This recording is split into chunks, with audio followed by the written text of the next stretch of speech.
content warning for some of what's in here. Like, yeah. You may not want to go forward and like even hear all of it because we get into some hard stuff. We don't really recommend you even read this manga. Yeah. I'd agree.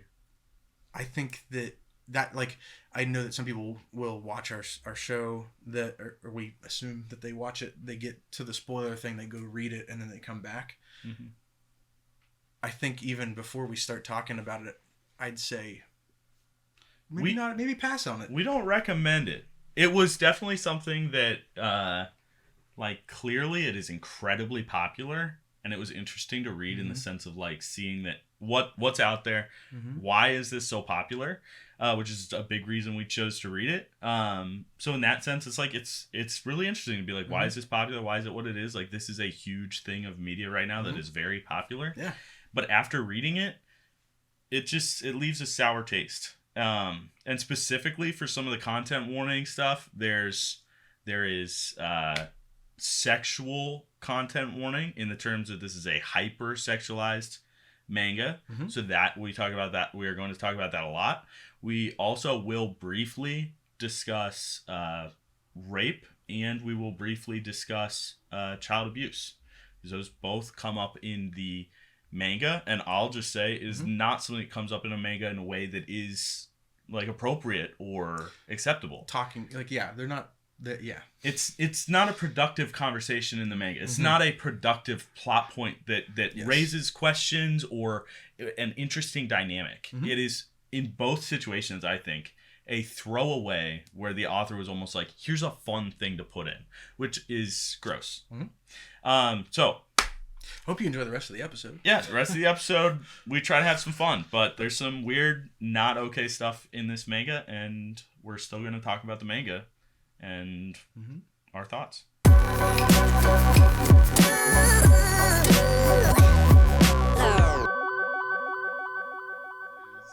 Welcome. In the flesh. Somehow we've traversed the world and come together for once.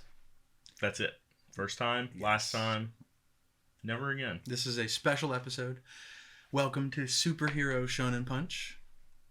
Today, we're in here in the meat space, and we're going to talk about Mushoku Tensei. Yes, it was something. Yes. It really was. I'm Josh, the first puncher. I'm Dave, the second puncher. And the main puncher. I do quick ones, and then Dave just ends it. I come in with the haymakers. Yeah. That's right. So, we do it a lot. We get in a lot of fights. So, we go to the libraries. We choose our battles wisely. Yeah. Yeah. Comic book conventions. Comic book conventions. Yeah. All places where fights need to happen. Yes. So. Happy Thanksgiving. Yeah. Happy Thanksgiving. We just finished that up 2 days ago. Is today Saturday? It was yesterday. Was it yesterday? It's yesterday, right? It's Friday. It's Friday. Yeah. Woof. Happy Thanksgiving. For those of us that aren't in the U.S., I don't know what to give you a celebration about, but we're thankful for you guys. There we go. Yeah. I mean, hey, thanks. Giving thanks is for anybody. That's right. Yeah. I'm thankful for a lot. I have a lot of things to be thankful for. I'm a very blessed person. I've got a great life. Yeah. Me too. I like where I'm at with my family and everything else. And starting this podcast has been a lot of fun. It has. It's been a lot of fun. I'm not thankful for the reading material that I had. However, I did have quite the experience. I liked a lot of it. I didn't like a lot of it. I'll say,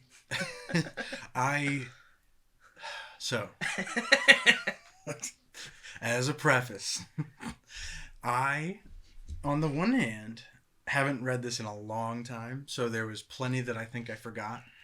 I think as you get reading manga and watching anime and stuff, you want water? You grab water. I'd love the water. Cool. Thank you, sir. You get a thing I'd call like fan service goggles. So there's some people that seek out the I don't know, the sexier stuff. I don't know how to say it well, but Yep. there's those of us that aren't quite as like, we're like, whatever. And when I first started watching anime, I was like, what the heck is all this going on? Why are boobs flying all over the place for no reason? And I think you just kind of get used to it to an extent where you just kind of ignore it and move forward. So like I'll be reading and you just flip past a couple pages if it gets into that, or if there's some corny scene where they trip and fall and they're locked in each other's arms for no reason. Yeah. Stuff like that. But yeah, there's a lot of it in this one. And I'm excited to talk about it. But I honestly don't really like, there's some beautiful and good moments in this. Yeah. And it's fun in a lot of ways, but it is overshadowed by the fan service and even like the characters, like, what do you call it? Like thoughts and motivations. I feel like, so a good callback is talking about Chainsaw Man, where the character had motivations of, like, his first motivation is, I want to touch a boob. And then another motivation is, I want to kiss a girl. And so he's got all these motivations. And obviously a lot of it in Chainsaw Man is this weird, like, tongue-in-cheek. It's like, it is fan servicey in a sense, but it's also kind of giving you this character with a stupid motivation that's funny to laugh at. Yeah, he's a dumb teenager that hasn't had a chance to get past trying to find food for the night. Yeah. So, I read that, and there were awkward parts, but I found myself laughing a lot more than anything else, especially at the way they brought those topics into play and like the internal dialogue of the characters. And in this one, the internal dialogue especially is not like that. It's not as much the jokey, like, oh, this is, and it was more like trying to serve toward a very specific audience, I felt like. And I'm definitely not that audience, because reading it, I wasn't just like, I was uncomfortable. I was like, ugh, I do not like this. I don't want to read that. I don't want to. Yeah. Because it's not even just like, oh, a guy kind of likes a girl or guy thinks a girl's hot. It's like a lot of weird things called into question. Okay, I think to explain that better, maybe we give a short, spoiler-free rundown of what it's about. That's a good idea. Before we do, can I? So, this topic of the, like, fan servicey stuff in media, I have a friend who was telling me the other day that all of the movies that are good, in his opinion, have a car chase. And I was like, well, no, that can't be the case. And I started listing off movies where I'm like, this one, that doesn't have a car chase. And I think I said, like, Knives Out. I was like, Knives Out is an excellent movie. Great movie. I love it. And he goes, there's a car chase. I was like, there's not a car chase. And he's like, there's a car chase. And then I thought of a different movie. I was like, what about this movie? I'm going, okay, not Marvel, not DC, like none of the superhero movies, none of like the action movies. What are movies? And I come up with another movie. And I think it was like a romance movie. And he goes, there's a car chase. And all of these movies, I just didn't even realize how many car chases that were in these movies just as a staple. But I think getting more into manga, reading more manga, it feels like the same thing, where at this point, I'm almost just expecting the car chase to happen, and then I'll just forget it's even there. Because it happens so much. You know? And some people must really like it, because it's always there. There's always the car chase. There's always the fan service. But I don't care about car chases, and we don't care about the fan service. So, I don't know. I just thought that was interesting. I was thinking of that when you were talking about that's how a good it shows call. up. Yeah, and like even manga that I've read recently, like unless it's really blatant, usually I can ignore it to the point where I don't remember that it was there. It's interesting because I feel like a lot of manga have brief moments of it, and quite often it's because it's like it's a romantic comedy, and I don't know, they try to throw that in as like spice of like tension between them and stuff like that, or Yep. I don't know. But then there's others where they'll either like they'll straight up like have a girl walk by and they're like under enough that you see up their skirt, and it's like, why? Yeah. I get why, but it just doesn't add anything to the story. And Well, I feel like it just makes it feel super cheap. it does. Like, I read it, and every time there was something fan servicey, my immediate thought was, this book is for 12-year-olds. This isn't for me. I am the wrong audience. And then they have these really cool visuals. They have this really captivating storyline, especially later on, that comes up that I really enjoyed. And I was like, that part I want to be for me. But I can't help but read this and be like, this is literally made for 12-year-olds to just like insta-buy. It feels like playing a video game in like loot crates. I don't care about loot crates. And I see that in a game and I go, this isn't the game for me. This is a game made for 12-year-olds.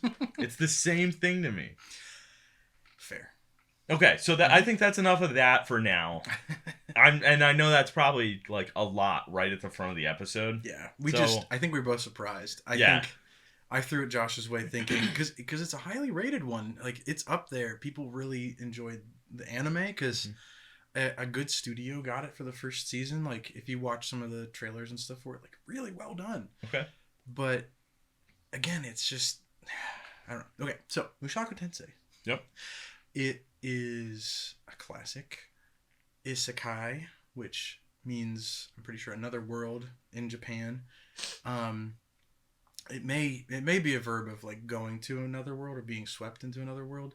I'm not sure. Okay. But our main character is a like 30s or 40s something guy living out of like, it's not mom's basement, but that type of idea. Like, he doesn't have a job. Yep. He is depressed, has a lot of hardship in his life. Yep. And then he is out. I think like, I don't know. Something forces him out of his house. I think they may have kicked him out. I forget. Yeah. He's like gets evicted or kicked out or something. Or like family decides not to. Help something happens. He leaves his house. He's depressed and angry and everything else, and then he sees a truck coming and it's gonna hit some people, and he decides he wants to try to save them. So he kind of has this moment. He sprints up and tries to like get them out of the way, but he dies. Yep. And awakens as an infant, and very soon he realizes that it's not the world that he grew up in. Yep. He calls it a world of magic and swords. Yes. Yeah. So he teleports back as an infant. That would be a lot of people's dream.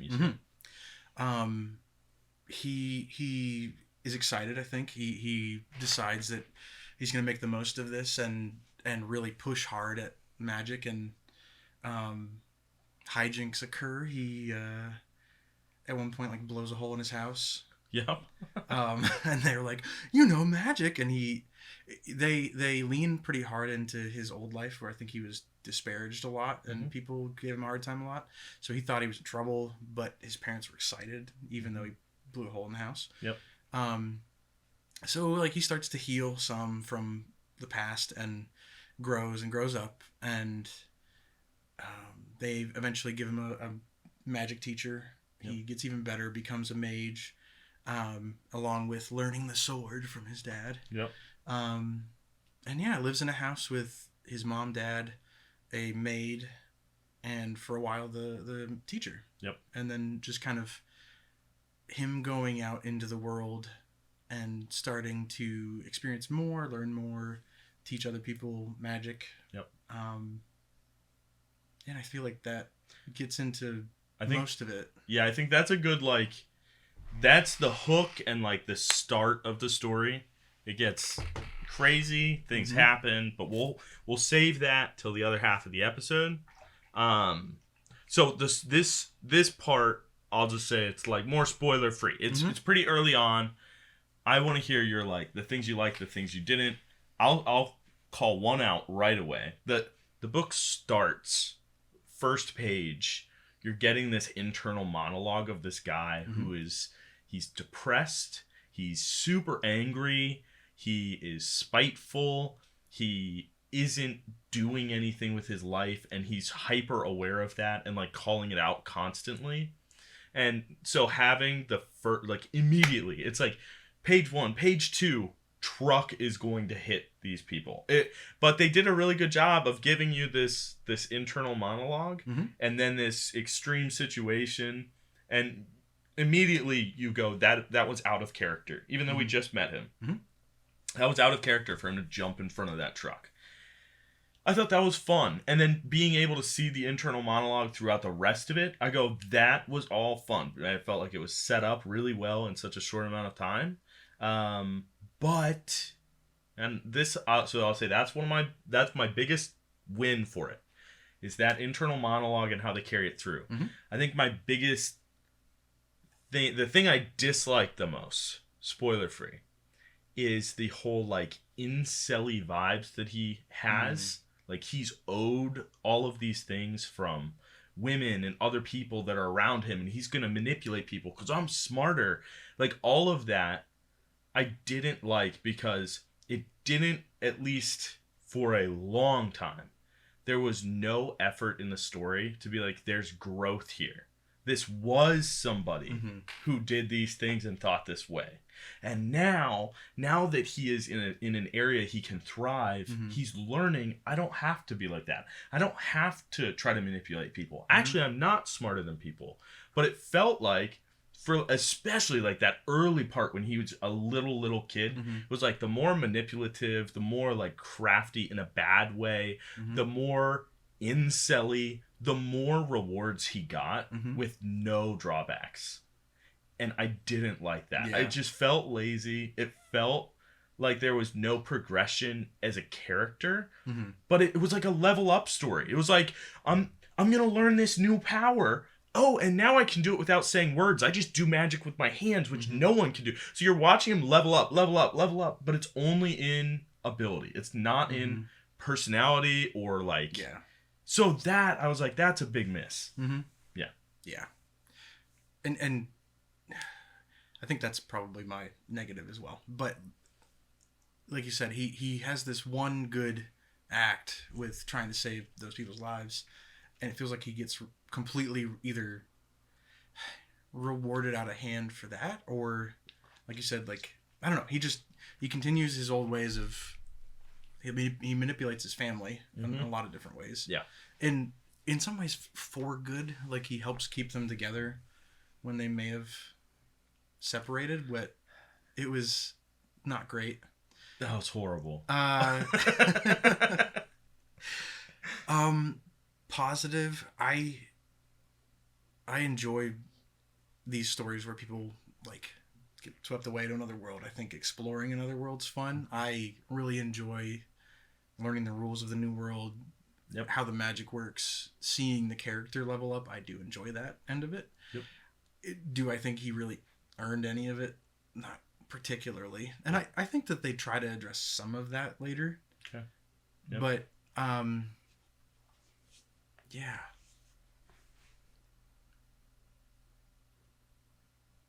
I'm giving a pause just to come back in a second. That's fine.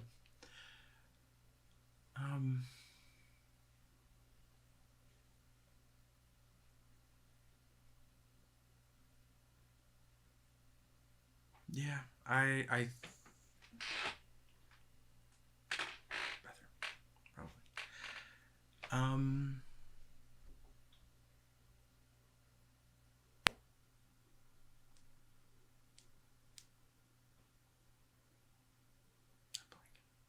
Here, what if we go?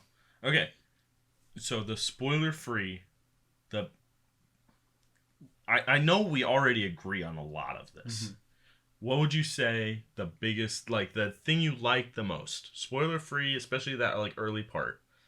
what was the highlight for this? Because I think there were a lot of things that I looked at and I go, there's a reason this is a manga everybody likes. Mm-hmm.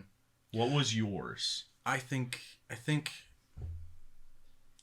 how they portray like the magic through the art of it is a lot of fun. Like, that was fun. It looks dramatic when they summon water or fire or whatever, and that action end of it's a lot of fun. And like even when he fights his dad, like it trains with the sword, like they do a pretty good job with showing action. It's a lot of fun to see.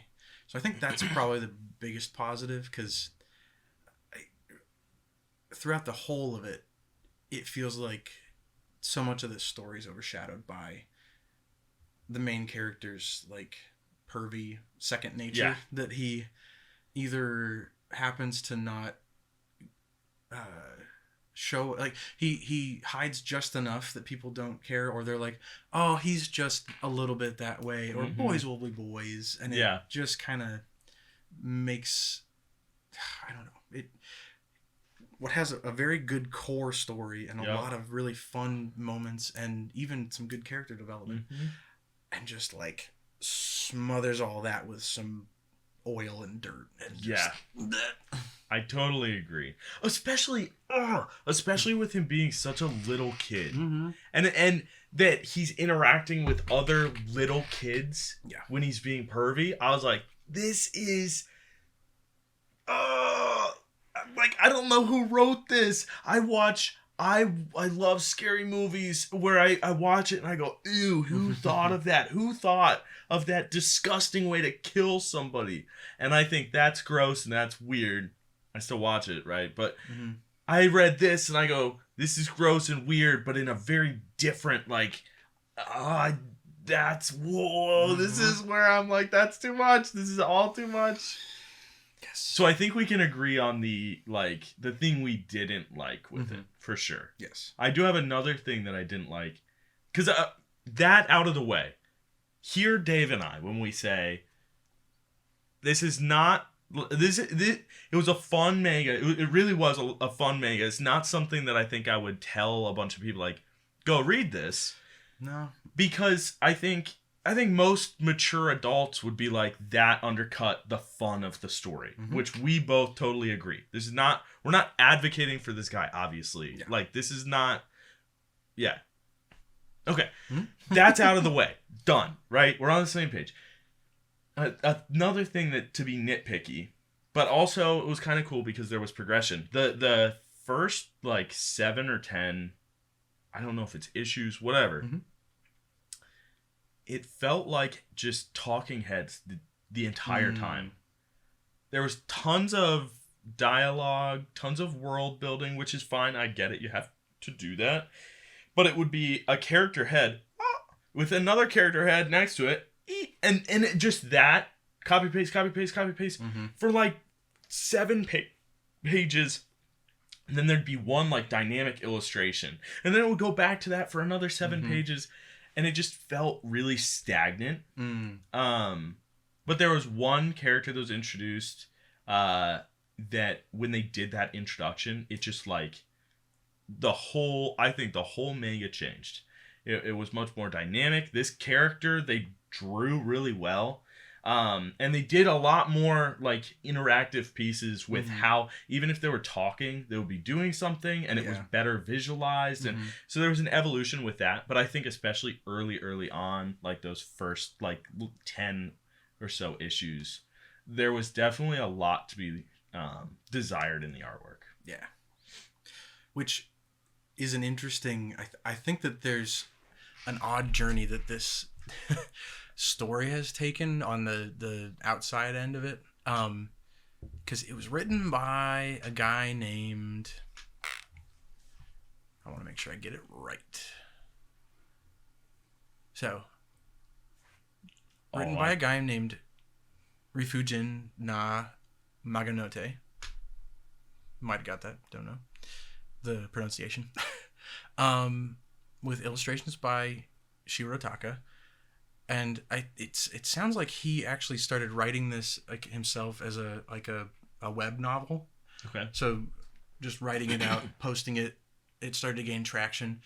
I think it got bought or serialized to become a light novel, which is it's basically like they look like manga but with no pictures. So it's basically just made into a short story that can have volumes kind of similar to our mangas and comics. And then from there, it was acquired and make sure I get this right. Acquired and turned into a manga after that. So some of the dynamic end of the manga, I think, has to do with whoever was tasked with adapting it. Okay. And then fairly recently, I think we've got one season of a anime out that was really well animated, really well done. And I feel like they might have toned back a little bit of what we were talking about, but I can't remember because I didn't watch it for the show. Yeah. I do want to see if they... So, they adapted it into a manga, and the manga artist who did that was Yuka Fujikawa. Okay. That took off and got pretty popular too. And then they've since adapted the manga into an anime. And the team that did that is Studio Bind, which is a joint venture between the anime backed by an animation studio, White Fox, that's done a lot of different manga that are really popular. Okay. And so yeah, it looks great. Okay, so this story, it had a lot of not a lot, but it had some like lingo and terminology that I was very unfamiliar with. Then I had to look up just to know what they were saying. And one of them is a NEET, N-E-E-T. Yes. So I had to look this up. It's someone who is not in education, employment, or training. Yes. Right? Yeah. Yeah, and that was like what they were portraying as like the main character and like his dialogue and a lot of like his earthly experience was fully defined around that and that, I guess, like the stereotypes with that. I couldn't tell at times if they were trying to make it so that you would feel sympathetic toward that, or like what were they trying to get me to feel toward that? I don't know, because there were times when I was like, are they trying to get us to laugh at him for the way he's thinking or the things he's saying, or even the pervy things he's doing, or to commiserate? And yeah, or are they trying to say it's justified because of whatever, which I don't know, I couldn't figure out. It's interesting because it's I've come across that term and that movement, I guess you could even say, a fair bit in anime and manga, and a lot of the guys and people who are NEETs, there's a fair number that like it seems like they don't wish to be where they are. They just can't seem to make things happen. There's also, and there's a lot of them that it's by choice, that they're fed up and kind of in like a rebellious way, like, I'm not gonna conform to what society says I have to do. I'd rather just stay home, live like super cheaply or whatever, and like pursue my hobbies or just whatever. And can be kind of a both like a rebellious but then kind of a nihilistic feeling view, because with Japan's culture, putting 100% and more into what your like your career and your life and what your passions are even seems to be held in like really high esteem. So to not be taking any of those steps, not in education, employment, or training, is looked really down upon. So it sounds like there's some people that don't want to be there, but they are. And some people who wear it either like as a badge of honor or just like, I'm done trying to meet your standards. So, yeah. I thought that was, I don't know. It was very interesting. I definitely felt very ignorant to other cultures reading this, because there was just so many times when I was like, I don't know what that means. I don't understand what they're referencing, and I didn't have a clear frame of reference until I looked it up. Because I looked up the term NEET or NEET, and I was like, okay, there are similarities between things I am familiar with that I can draw to. American culture. Yeah. But there were a lot of things too where I was like, I just don't get what is being referenced with some of this. Because there's a segment in American culture that I think there's people similar to that, and then people who ascribe to similar things, but then, like you said, have that overwhelming, like, they get angry and they feel like they deserve XYZ, and I don't always see that as the exact same in their culture. Yep. I had a point to it, and I can't remember now. Okay.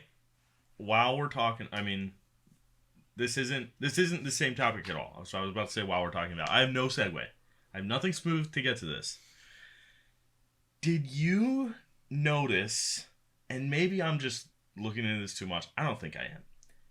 Did it feel super homophobic sometimes when he was talking about pretty boys? How many times he talked about pretty boys and then would do something that would put somebody in a vulnerable position, or humiliate somebody, or just to mock and ridicule them. But it was always, it was either what he was calling pretty boys, which were more effeminate men or very beautiful men, or females that he didn't know were females.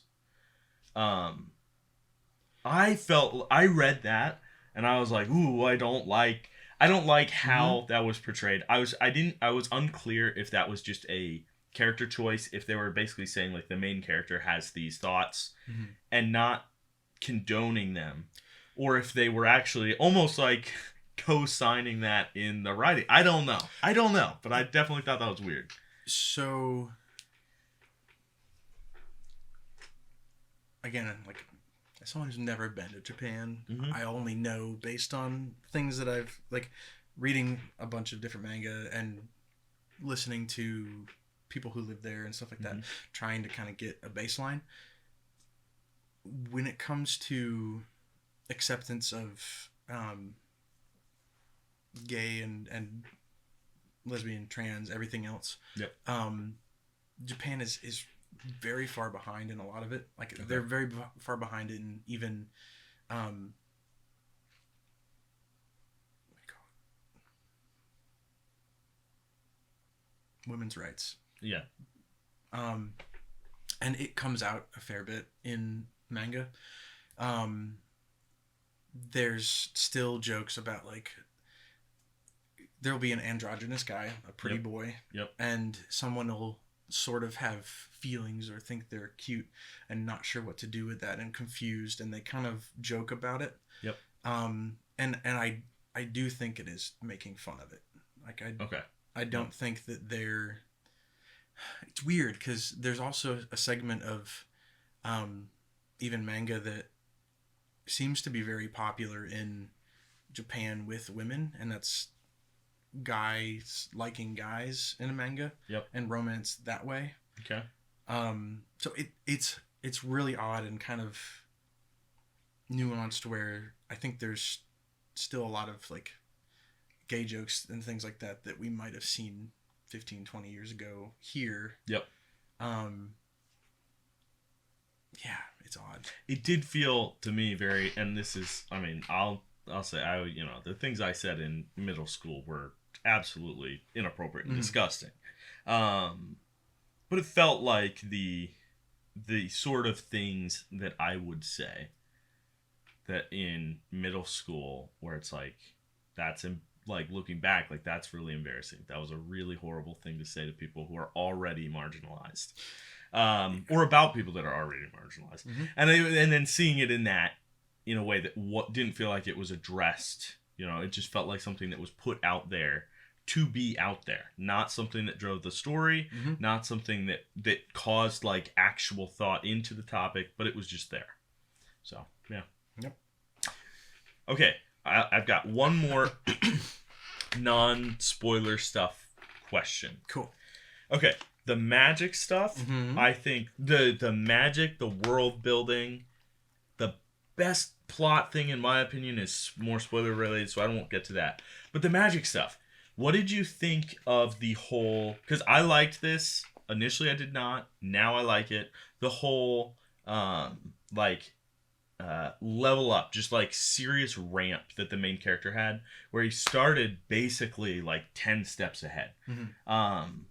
What did you think of that, and what did you think of how they told the, like, oh, I'm walking into the powers that I have story? It's interesting because there's a lot of stories that do that, both in isekai and then in manga, anime, manhwa. There's a lot of like kind of power fantasy. Yep. I think in this story they did a decent job.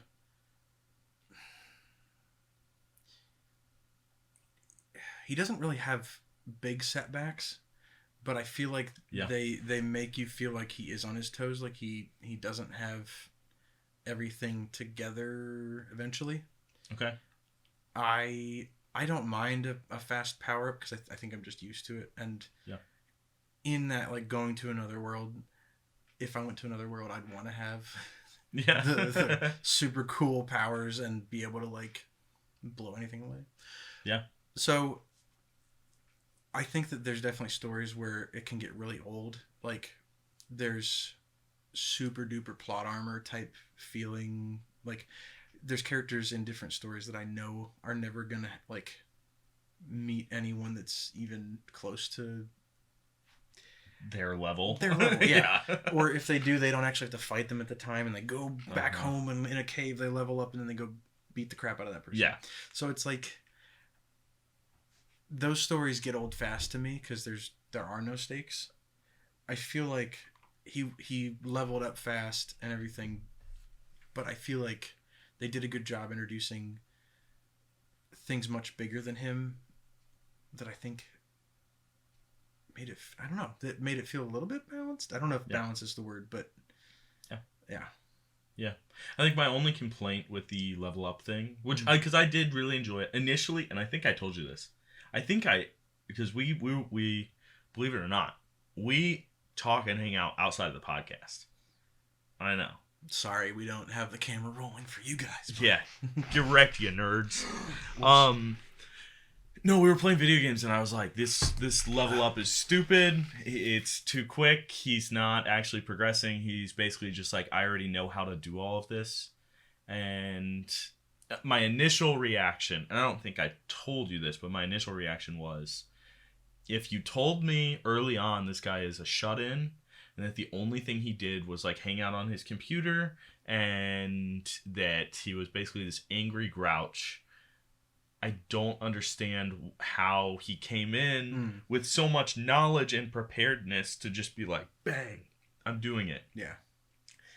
Looking back on it, and I even went back and reread some of the early issues, and then with how the story progresses, which I won't get into now, but there's a lot of talk where he compares his life in the world of magic and sword to his life at Earth. And one of the biggest things he always says is, I made the mistake of not following through, or I made the mistake of not pushing hard enough, or I made the mistake of giving up, but this time I won't.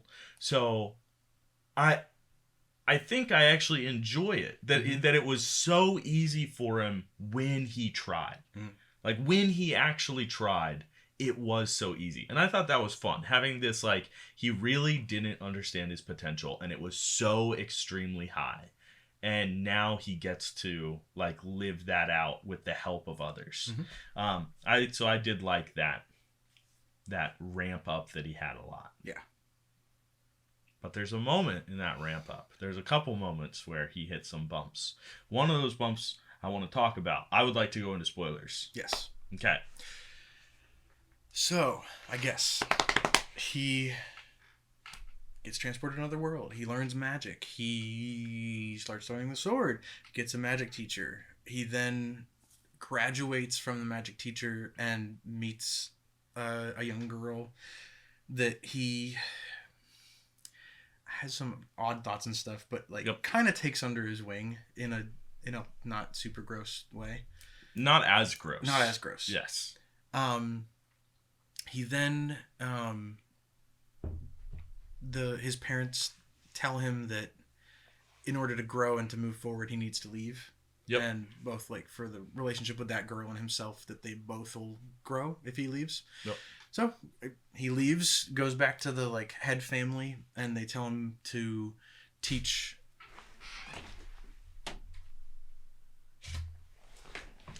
They tell him to teach his his cousin, basically, or distant family member. Yeah. Let's say distant, because I don't think he's like different ends of the family somehow. Yeah. Distant, hopefully. And so he it is kind of hard at the beginning there. He ends up getting into the family well enough that they love him, and they show it, even if some of them are kind of pompous and jerks, because they're the more royal end of his family. Through some of those things, he grows. He becomes like, I think he ends up being like 8 or 9, but he becomes a young adult, sort of. Yeah. And then kind of the biggest turn in the story, he's with this girl, and they go, I think, out into the like outside of the city to train or something, and clap. There's this huge orb of energy that kind of engulfs the entire city, and then they as soon as they realize they're in like the middle of some grassy plain, and I think there's monsters that attack pretty quickly. Yeah.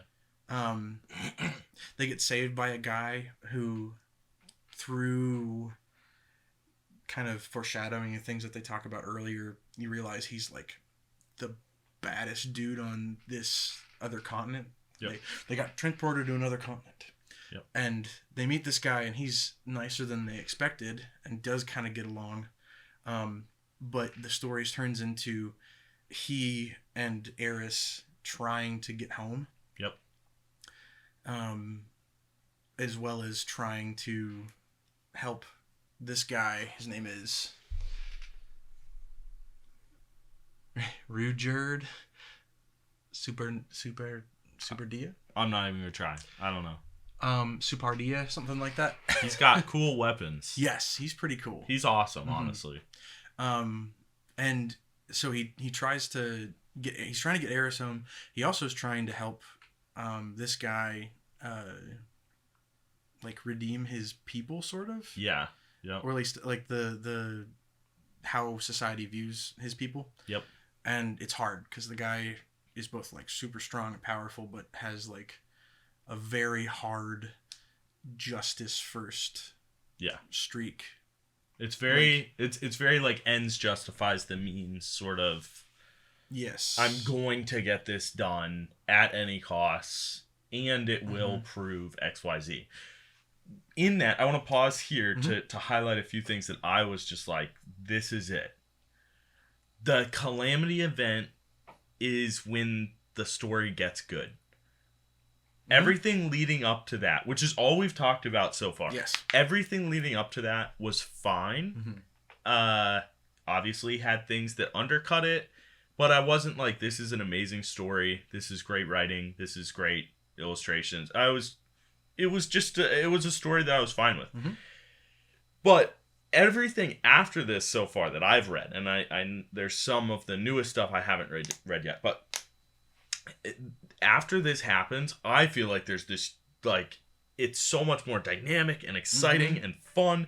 I was super, super interested in some of the plot stuff that they introduced here. Specifically, when the calamity happens, when he's teleported away, I don't think maybe I'm wrong. I didn't think it was like enemies and stuff. I thought this was when he met the god of Earth, right? Right. So he meets the god of Earth, and the god of Earth is this like weirdo guy thing, and the illustrations are beautiful for it. There's like an illustration where you can see the eyes of this god, and they're like galaxies, like this galaxy. You're looking through the darkness into these galaxies that are eyes. It was so freaking cool. It was awesome. And that god is like, hey, I'm sending you back, not to Earth. I'm sending you back to this other world, to a different world. And you're going to be next to some guy, and I need you to follow whatever he says. Trust him. You're helping him now. And it sets up this weird dynamic with, what's the motivation? Why does the god of Earth want Rudius to be with this guy or helping him with something? Mm-hmm. And that plot line was super fun. I loved that. It was really exciting. It was great. It gave me something that I was looking forward to. I was missing some of the information, and I got told and revealed some as we went along. That was awesome. Yes. That was great. And right after this kind of level up power trip where he does talk about kind of that he's plateaued and like for his teacher's sake, like he wants to get better. Yeah. But this throws him into a situation where while he's very powerful and like overpowered even. Yep. It's not always going to help, and it's not always enough. Like he's put on his back of his feet, or whatever you call it, on his heels. Yep. And it helps the story a lot, I think. Yeah. Oh, I totally agree. Yeah, and there's still some. So, I'll keep going because I am caught up. Yeah, You keep going with spoilers. Yeah. Basically, he with Eris, they get closer. Like they kind of grow as characters, and I think they did a decent job that like you believe that the two of them respect each other more. Yep.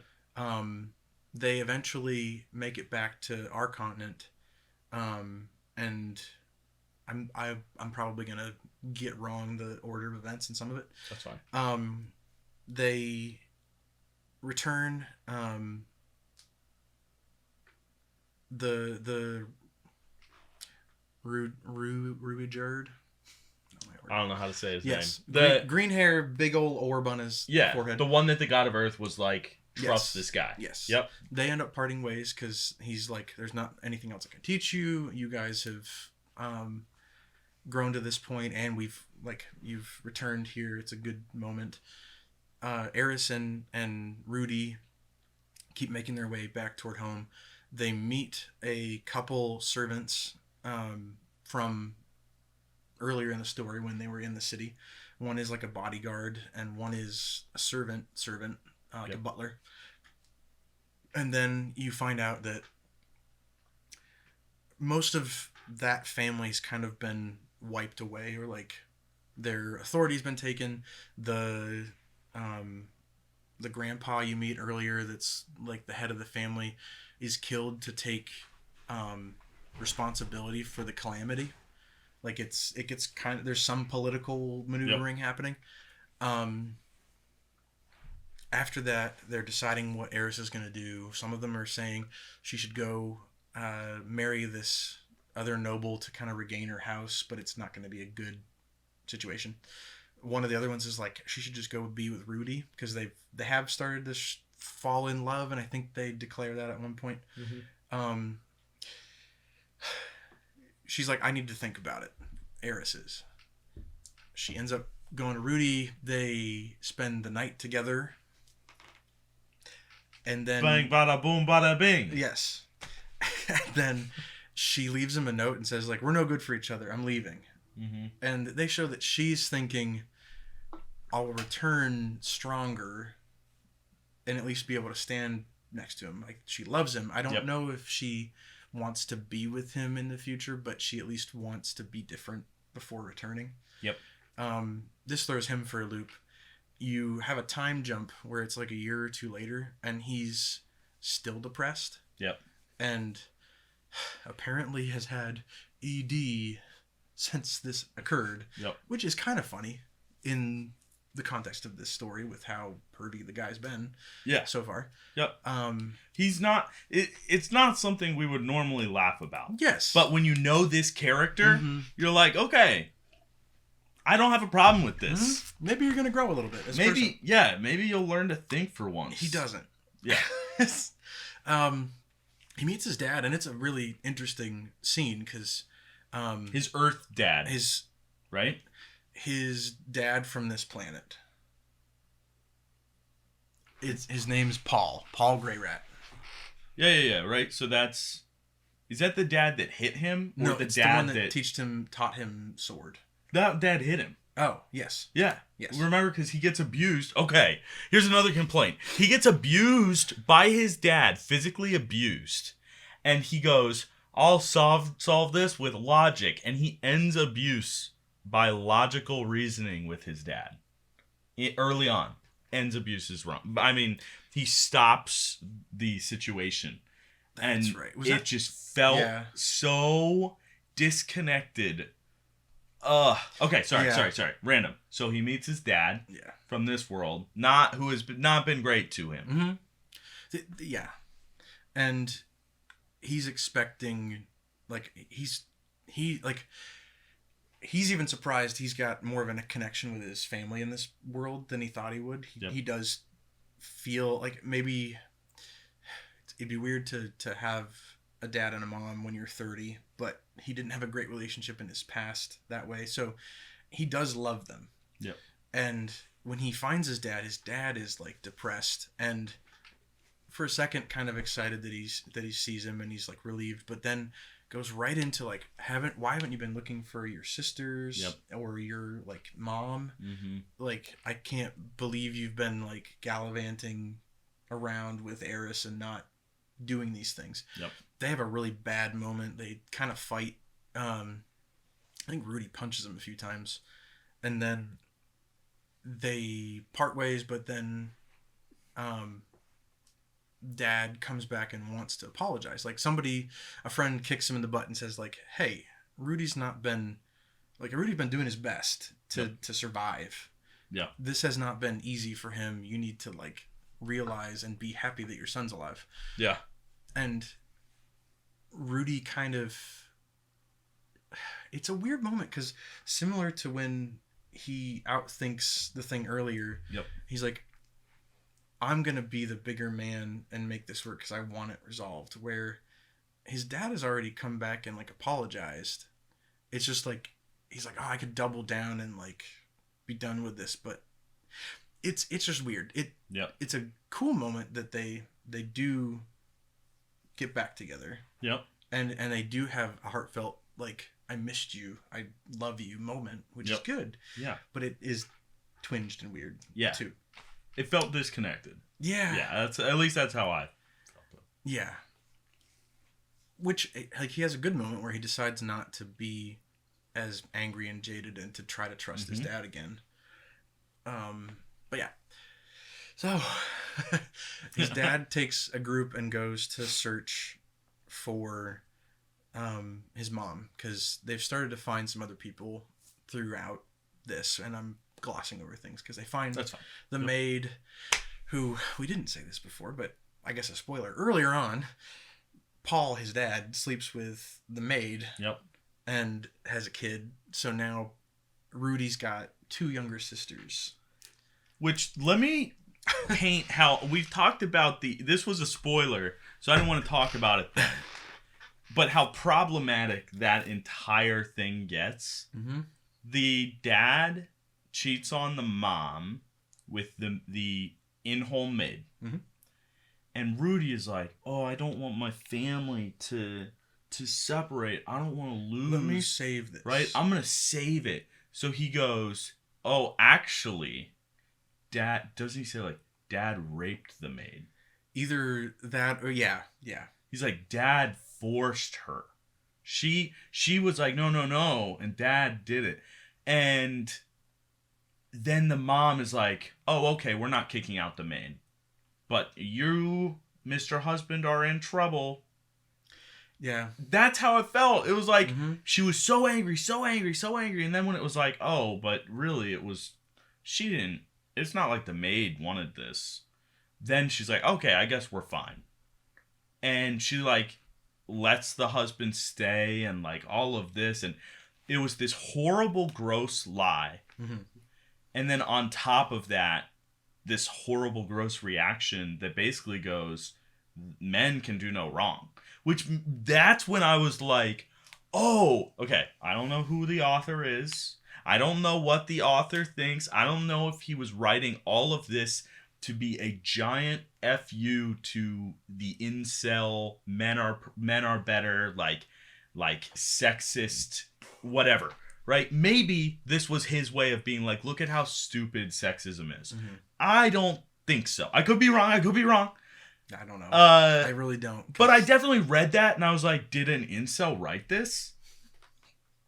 Did some guy that's like, women owe me everything write this? Did some guy that's like, men can do no wrong. Like, if men sleep around, that's fine. If women sleep around, that's not.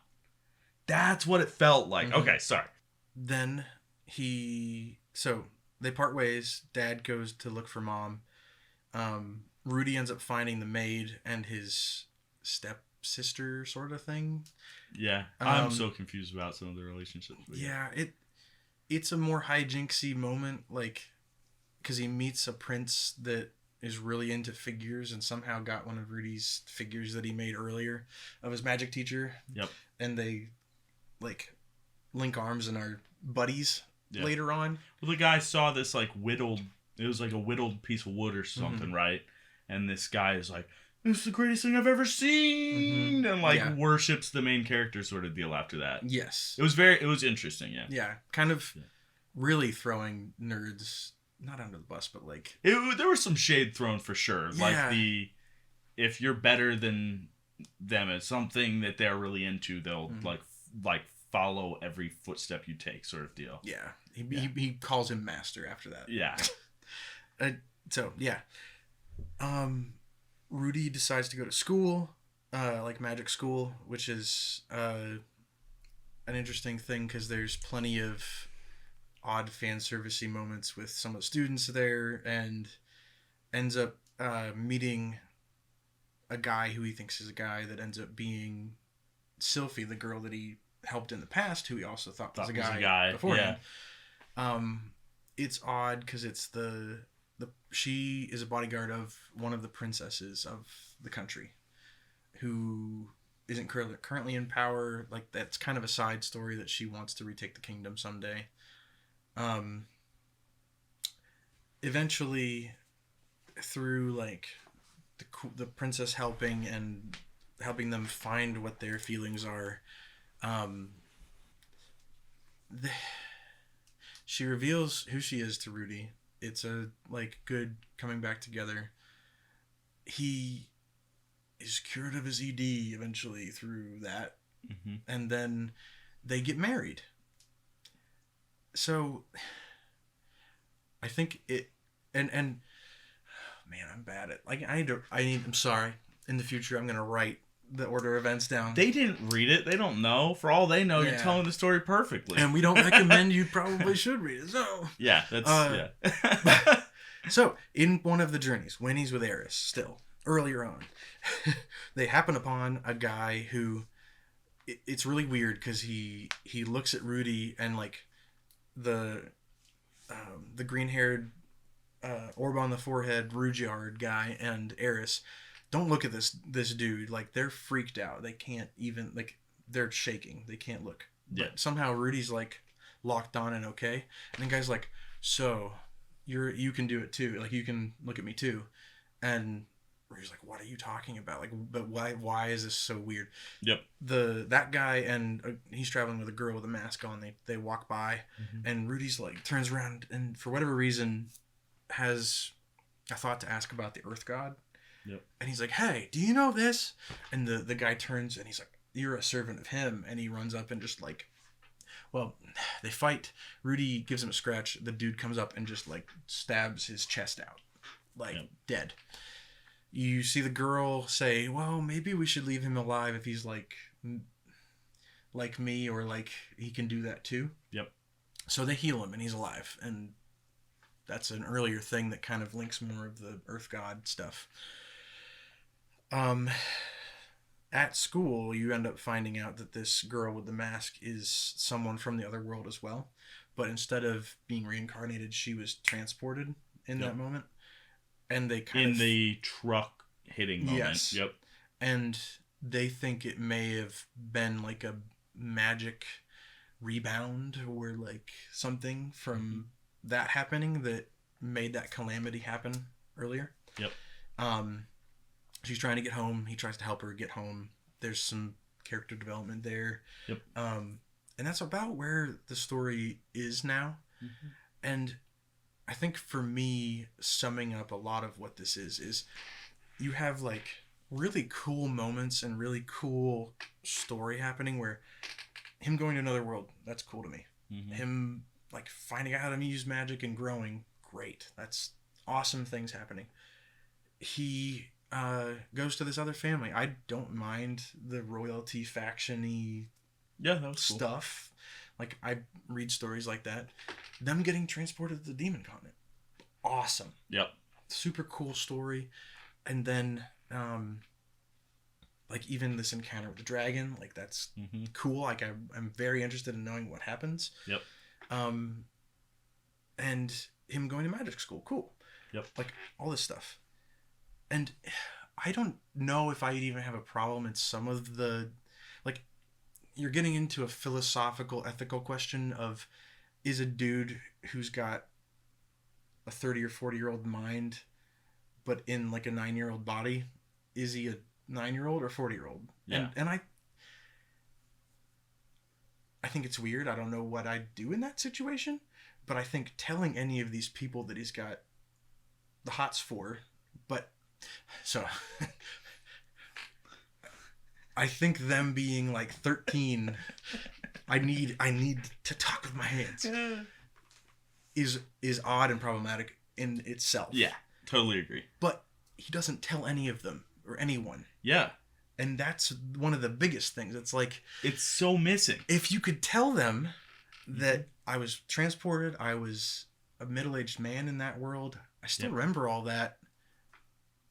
And then laying that out there. Yep. Then maybe they can have the choice of if they're okay with being friends with Rudy or being around Rudy or being in love with Rudy. Mm-hmm. He doesn't tell them any of that. So he sleeps with a fairly young girl and sleeps with another fairly young girl and then marries her without telling that. And it's just... Okay, so I'm getting away from my point. All these cool moments. Yep. And... possibly good moments. Yeah. Just overshadowed with the weird pervy crap. Yeah. Because he's learning magic. He's got a like weird infatuation with his teacher. Mm-hmm. Like his magic teacher steals her underwear, and that's a big like... He's super in love with the underwear and all that. Yes.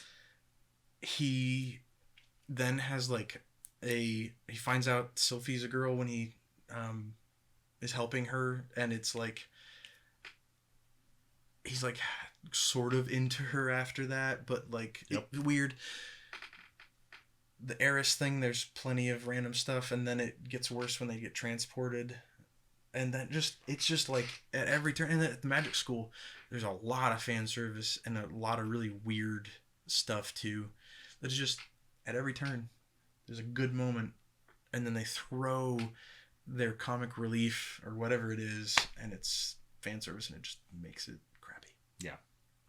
I have my notes on my phone because I'm not in front of my computer, and what I wrote in under the like header of all of the sexuality things, like his love lives and his attraction and how he manipulates and all of that stuff.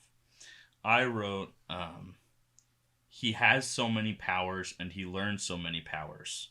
If only he had learned the power of respect.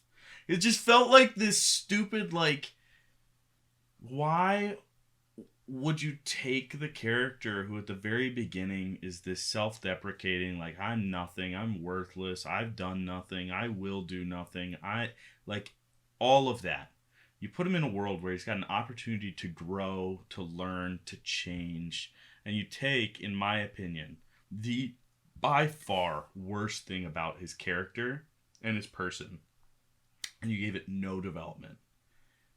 Like, arguably, it got worse. Mm-hmm. Because now he's in these, at best, incredibly gray situations where he's manipulating and abusing. And that was an opportunity to see that character grow. Mm-hmm. So it undercut the entire story. Because it's like, if the whole story is about him teleporting to this new world, leveling up, using his abilities for the right things, I want him to actually grow and progress in ways that I want to. He is not a main character that they're like, you should question if you support him. So let me support him. Let me like this character. Mm-hmm. So just undercut it. And like you said, all those awesome moments, really, tons of really cool, great, awesome moments that just, smothered. Yeah. I think with that, we could probably give it some numbers. Yeah. I'd even say without all of that, if it didn't have all of that and kept going back to the actual story, because it feels like they get a ways away from the overarching story a lot, it could have been like a 7 out of 10. Yeah. 6 or 7. I don't know. Yeah, in I my think mind, one of my issues is just how they do dialogue and world building. Okay. Which dragged it down a lot for me That's early fair. on. But I agree, it would have been much, much higher. Okay, I breeze through stuff like that. Yeah, because I've read so many that it kind of all, unless there's like a new thing to it, I just kind of, okay. Yeah. And then I'm back to what's happening. Yeah. Well, like his magic teacher, when he gets his magic teacher, and they didn't write in this story, like, the magic teacher was amazed, like, here's the things she said to say, I'm amazed. Mm-hmm. It went, here's, like, a full issue of the magic teacher being like, what? I've never seen anyone do that ever. And you're doing it without any words again and again and again and again and again. And she's like, prove it again and again and again. And it's like the thing the issue started with was, wow, you are really, really advanced. And the thing the issue ended with is, wow, you are really, really advanced. I didn't need 36 pages of the same dialogue in different scenery, but with the same face. Like, fair. Give me something more. Okay, so I thought that was lacking. But again, that was especially like the early issues where that happened. The Calamity is when it got good. That's when everything got good, in my opinion. The leveling up was cool, but at Calamity onward is when it's great. Speaking of, what if we rate it out of calamities? So I like it. Yeah. What do you think, Dave? How many out of 10 calamities?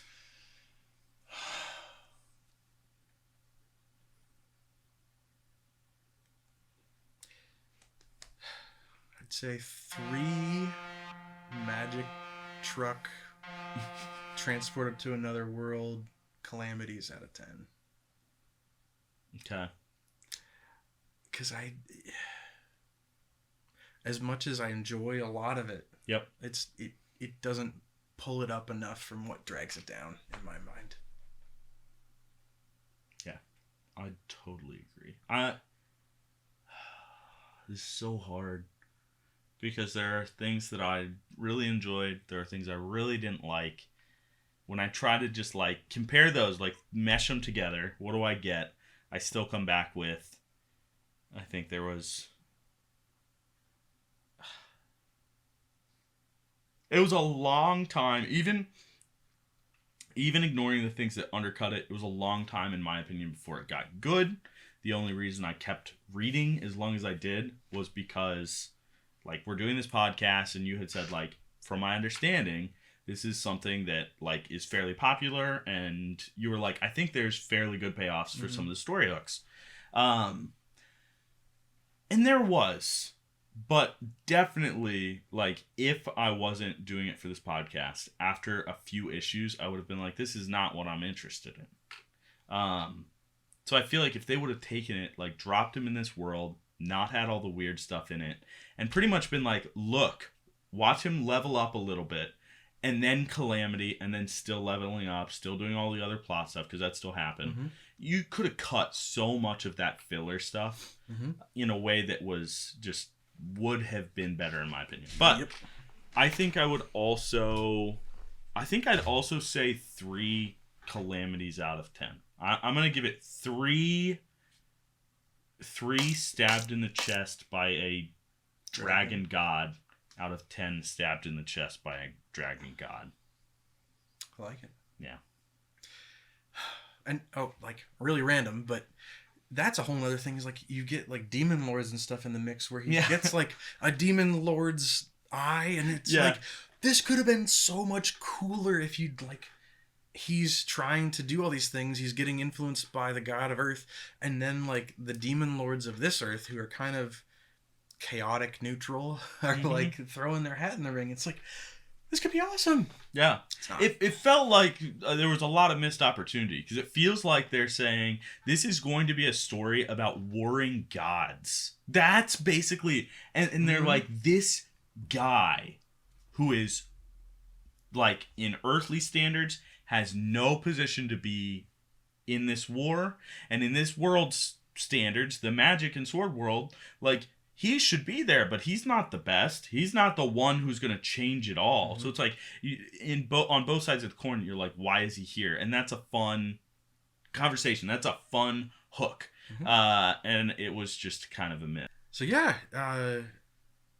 that's, I think we tied on the rating system here, but yeah, I swear I'm going to find a good isekai because I love it. I found a decent one that I read right after this that I regained my faith in manga and my faith in my own like tastes. I was like, oh, part of this when you were like, oh, we're gonna read an isekai because I think, or no, I asked for it because I said we were talking about shifting. Oh, that's right. That was so weird. Okay, and then I was like, we got to read an isekai, and you're like, oh, well, you know, a lot of them have this like weird exposition that can go on too long. They can be really boring. So you were like, I'm gonna find one. Not only will I find one, I'll find one that jumps right in. Which this did exactly that. I think there were like 6 pages, you know, 1, 2, 3, 4, 5, 6 that were not after the world transport. You know, and honestly, this is one of those, like, I would never read it again. But it's interesting to know, like, and be like, I read this. I can have my own opinions on it. To know this is as popular as it is. And I read a lot of reviews about it. And it was interesting because there were a lot of reviews that had very similar, like, hey, this is not something that we would recommend people read. This is not something that is appropriate. This is something that's really weird or just straight not okay at times. But still able to acknowledge, like, there are things about it that were done well and were really cool. And I think that just speaks to media, and I think how easy it is for storytellers to either be forced into or to choose to tell a story that cuts corners. Because, like, the things that we didn't like about it didn't have to be like that. And I don't think it would have been incredibly hard to change it into something that was better. It's yeah. And as I've tried to find different manga and then isekai and stuff, it's interesting because there's almost a trend of, like, maybe not the same as this or the same way, but they'll throw in fairly problematic stuff and give it plot to say, oh, but it's okay because this world thinks it's okay. And rather than, like, addressing it or talking about it or, like, trying to have a conversation, it's an excuse to put it in. Yeah. which then I come back to like it feels like a writer that has huge capabilities and went, I know what a 12-year-old will buy though. I know that a 12-year-old will pick this off the shelf or pervy teen and or whatever. roll and they'll roll through the pages and they'll be like, ooh, I'm buying this. Yeah. So that was disappointing. But okay. We spent so much of the episode talking about that, like those downers. So let's talk about other stuff, non-manga related, that we have enjoyed content-wise. Maybe not stuff we've both read. Have you read or watched or whatever, anything that didn't leave such a sour taste in your mouth? There's one that I may have you read later that I want to go into at some point. But did you say not manga? No, it can be manga. I don't care what it is, really. That's Roku, not. Yeah. So, there's a manga that I enjoyed a lot that I'm basically caught up on. It's Saihate no Paladin. No fan service, I don't think. There might have been like one silly moment. I'm not sure. But basically no fan service. There's a guy, I think he's reincarnated. I'm not completely sure. Vague memories of his past life, so sort of reincarnated. Yep. It's kind of his second. But he gets picked up and starts to be raised by these three people, and it's a very like odd thing you're kind of thrown into, because the one dude is a skeleton. Okay. Another one is like sort of normal looking, but you never really see her face. And he comes to realize that she's like undead. Okay. She's a zombie or something. Yep. And then a wizard that's a ghost. That's fun. So he gets raised and trained up by these three. And I don't want to spoil stuff, but like he grows as a person, becomes a good person. Yep. And fights some battles for them. And then goes out into the world and, like, I don't know, like, his growth is fun to watch. It doesn't always feel like he's got the super-powered plot armor, even though he is a strong dude. Yep. I don't know. It's interesting. It's fun to watch. That sounds really fun. And I would like to read that. Yeah. My wife and I are watching Dairy Girls, which is a lot of fun. I've seen. Okay, my wife watched that, and I saw bits and pieces, and some of the actresses in that were really funny. Because I thought, okay, Chelsea was on a teen drama movie kick. She like watched a bunch of every time she was like, I'm gonna watch a movie, it was another teen drama or a show. And then this one came on, and usually I walk through and I'm just making fun of it because they're usually not very good. They're like Hallmarky sort of movies. But this one was on, and I found myself standing behind the couch just kind of giggling along. So it was pretty funny. It's a really good sitcom. Like, it's got very sitcom-y vibes. Like, you usually follow like a storyline with the parents of these kids. So it's like early 90s in Ireland? I have no idea. I think it's Ireland. It might be Scotland. I am very confused. I know it's Ireland because the IRA are like active and they're dealing with life while there's political violence and things happening around them. Okay. But it's like following these 5 kids in high school at a Catholic high school, dealing with that, with life, with coming of age, and they have like really good heartfelt moments for the kids of like growing, and also it's just hilarious because great characters. The place that they live in is a bit what do you call it, like not hyperbolized, but sort of like that, like over the top. It's great. It's a lot of fun. I recommend it. It's awesome. What have you watched or read? Well, okay, so I'm still very new to anime, but while I'm out here, Dave showed me a couple different animes, 1 or 2 episodes, but one that we watched, I think 2 or 3 episodes that when I get home, I'm going to watch it. And I would watch it on a plane, but there's a different thing that I'll recommend after it. Okay, so it is called The Devil is a Part-Timer. Mm-hmm. This show, I'm telling you right now, it's great. The intro to the show, if you have any interest in anime, go watch the first 10 minutes of this anime called The Devil is a Part-Timer, and then come back, because I'm going to spoil the first 10 minutes. Devil's a part-timer. There's this huge high fantasy war happening with devils and angels and elves and it's high fantasy, classic high fantasy. And the devil is clearly like being beat, and he and his forces are losing, and they open up a portal and he flies through it with his like second in command, and they're the only ones to make it out, and they end up poof in like here in at Earth. With no knowledge or context of what is happening at Earth, the cultures that they're in, the systems that they're living in, and the devil ends up taking a part-time job at McDonald's just to make ends meet. Mm-hmm. And in his confusion about the hierarchy of Earth and the culture and like life, he decides that he will take Earth over by becoming a full-time employee at McDonald's, working his way up to upper management someday. Yes.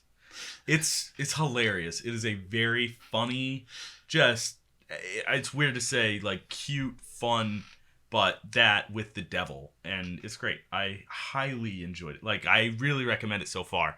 And I'm only like 3 episodes in. Liked it a lot. Another one, 1988. Man, it's incredible. I like sci-fi a lot. The same writer and storyteller that created Dark, which is Stranger Things with adults but better.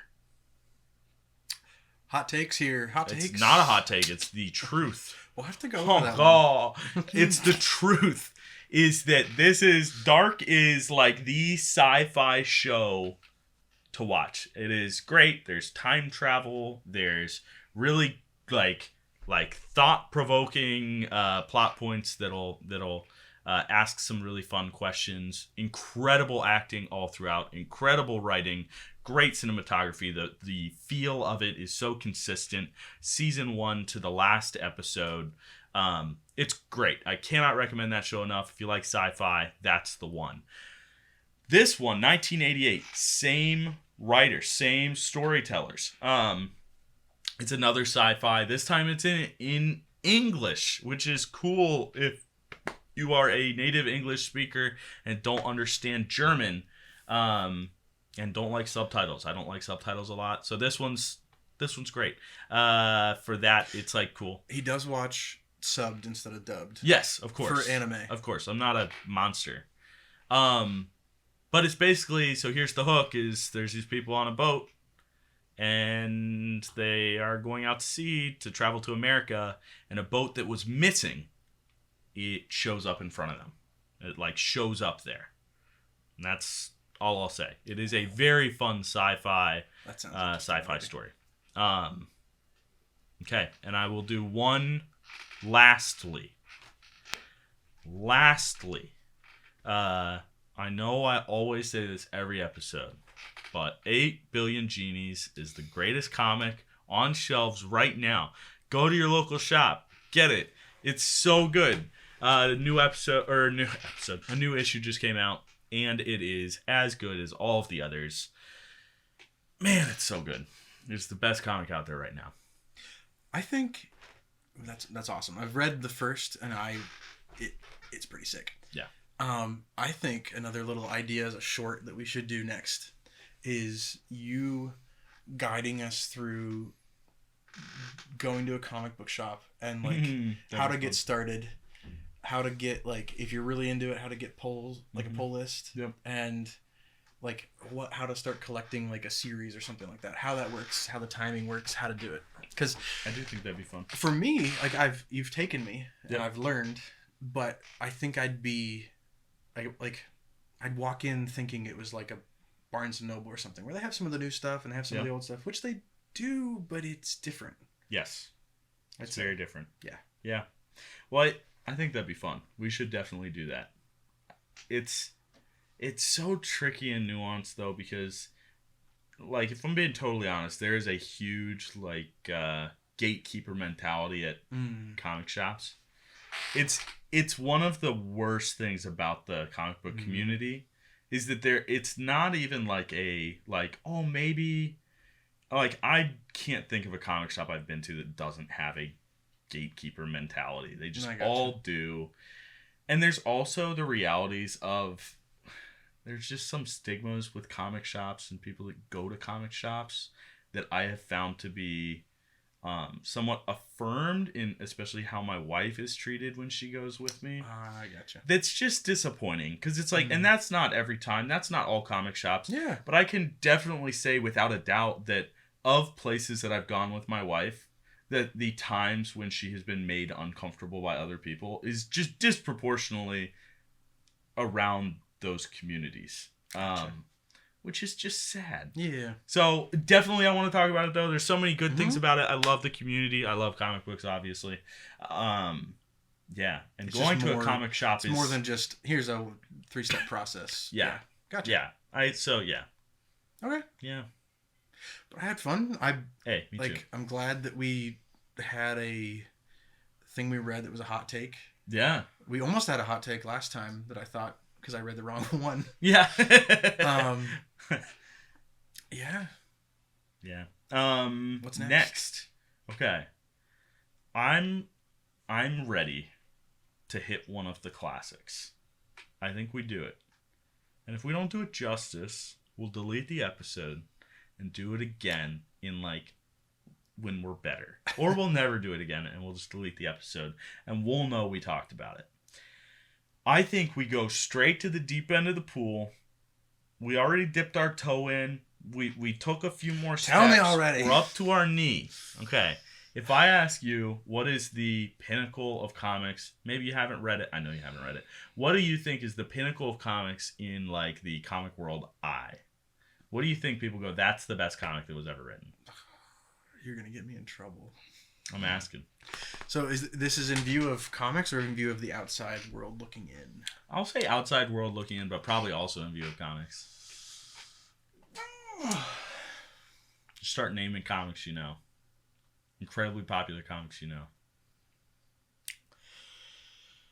You're failing me, Dave. Give me anything. Give me one comic you know. I'm so bad with names. Okay. Tell me who's in it. What do they look like? Watchmen is up That's there. it. Yes. I knew you'd get it. Okay. Hey, you've never read Watchmen, right? No. Okay. So, I would have said Watchmen. I would have said, what's the dude with the big red arm and red body? Hellboy. I'm gonna put that up there. Okay. Keep going. Hellboy. No, I think internally in the comic community, Hellboy is revered. Mignola is like a genius. His writing, his artwork, incredible. Externally, I didn't think many people outside of the comic community. It might have been my even knew it influence existed. With you just talking to you, but okay. I've seen enough copies of Hellboy sold because I think it's popular. I don't know. It is. Oh. Okay, that's one we're going to read in the future is Hellboy Goes to Hell. Do you think The Walking Dead is up there? Okay, that's it. Because that's one I see all the time. And I'll see on shelves, but I don't know if it's because it was adapted into a show that got hyper popular. This is a classic. It started really hot in the comic community. Image Comics and the creator was highly revered. He's have you seen Invincible? The Amazon show? I've seen at least the clips of it Yeah. Cartoon superheroes that look like they're from when I was young, but they're like killing people? Yeah. What? Okay. So this guy created Invincible, which did incredible. Like it did so well. It was a beloved comic, cult classic that just huge, like it was great. And he was he's the headline for Walking Dead. Here's something new by the same team. And they came out so hot and the comics were great. but they definitely had a like diminishing return from the impact of the TV show, which also started out super hot, and it had so many crossover fans that came from the comic world into AMC's TV world, and people from the TV show into the comic world. But as that continued on, it got muddy, and definitely in the comic community, it turned into this like, we don't like the show. The show is not as good, and then I see it as turning into the like, oh, I don't read Watchmen anymore because, and it's more like, yeah, like we don't want to be associated with the people that watch Watchmen, you know.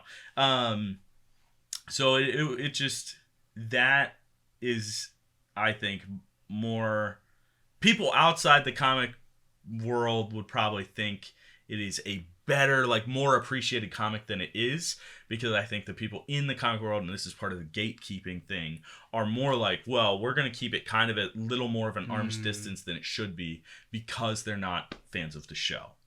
Yeah. Interesting. Okay, so Watchmen. Do you have any others? Good list so far. I would not have guessed that you'd put Hellboy on there, but that's interesting. What's the trippy older one? Like, I've heard you say Sandman, but I don't think it's Sandman that I'm thinking of. What's the, like, trippy 70s feeling, like, the one that might even still be made right now? I need more. Details, Dave. Colorful? Okay, Sandman. It might be Sandman then. Is that a pretty old one that is Sandman, still going? Neil Gaiman originally wrote Sandman. That's just what I've heard in other circles, and then you've heard Sandman you talk about too. Sandman's definitely up there. Sandman is very, very highly thought of. My exposure to comics is Josh. Hey, it's a lot. Hey. And then watching and listening to random episodes of things like Wizard and the Bruiser when they cover a comic artist, and I'd be like, that's super interesting. Like, I don't know if I'd ever read Spawn. Yeah. Don't know, because it's like, sounds like 90s fits a, I don't know. I don't want to get hot takes on Spawn because I know there's fans, but really interesting to hear about it. I got hot takes. Yeah, so, I like it. Yes. We should. Spawn would be a fun one to dip our toes into, especially because there's that's a whole episode talking about the 90s and the transition, 90s impact on comics.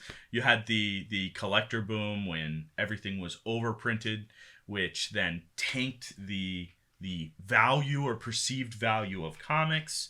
And then the weird like whip effect when after that, comics were then underprinted, and then things spiked, and then the weird conversations that happen now where everybody thinks they have a valuable comic because of all of these things in like the social psyche that go, if I have a comic, I might have $1 million. Which has had crazy impacts on collecting comics as a collector, crazy impacts on comic stores that make it hard for them to operate in a way that cares for their loyal customers, and it's just a whole thing. But Spawn is it's a really fun read. I super recommend Spawn. Like McFarlane is the top of his game in Spawn, obviously, and it's a good segue into the conversation of comics in the 90s and how that impacted the comic and then just the perception of the comic community. All right. Okay. So, Watchmen. Yes. Let me just give a little preface here. We've probably all heard of Watchmen. We know generically what... Naked Large Blue Man. That's, yeah. Everybody knows Naked Large Blue Man is in it. Yep. Most people would recognize the comedian, which callback, the actor in the movie that played the comedian is the same actor that plays Negan. He's in a ton of comic book related stuff. He's a Chad nerd. He's great. But Watchmen, most people are outside of the comic community would be familiar that there is a graphic novel, and a lot of people have seen the movie, which is, I think, a really fun movie. Not a great representation of a lot of the comic, which you'll see when you read it.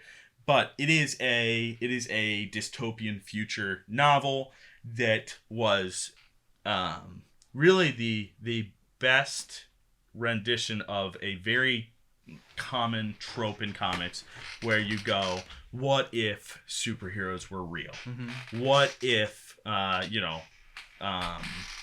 what if superhero came in and solved a crime, Mm-hmm. and then the police showed up and the person's dead, right? Mm-hmm. Like, those sort of questions turn into, in Watchmen, the catchphrase, who watches the Watchmen? And that's like, that's the catchphrase of the comic.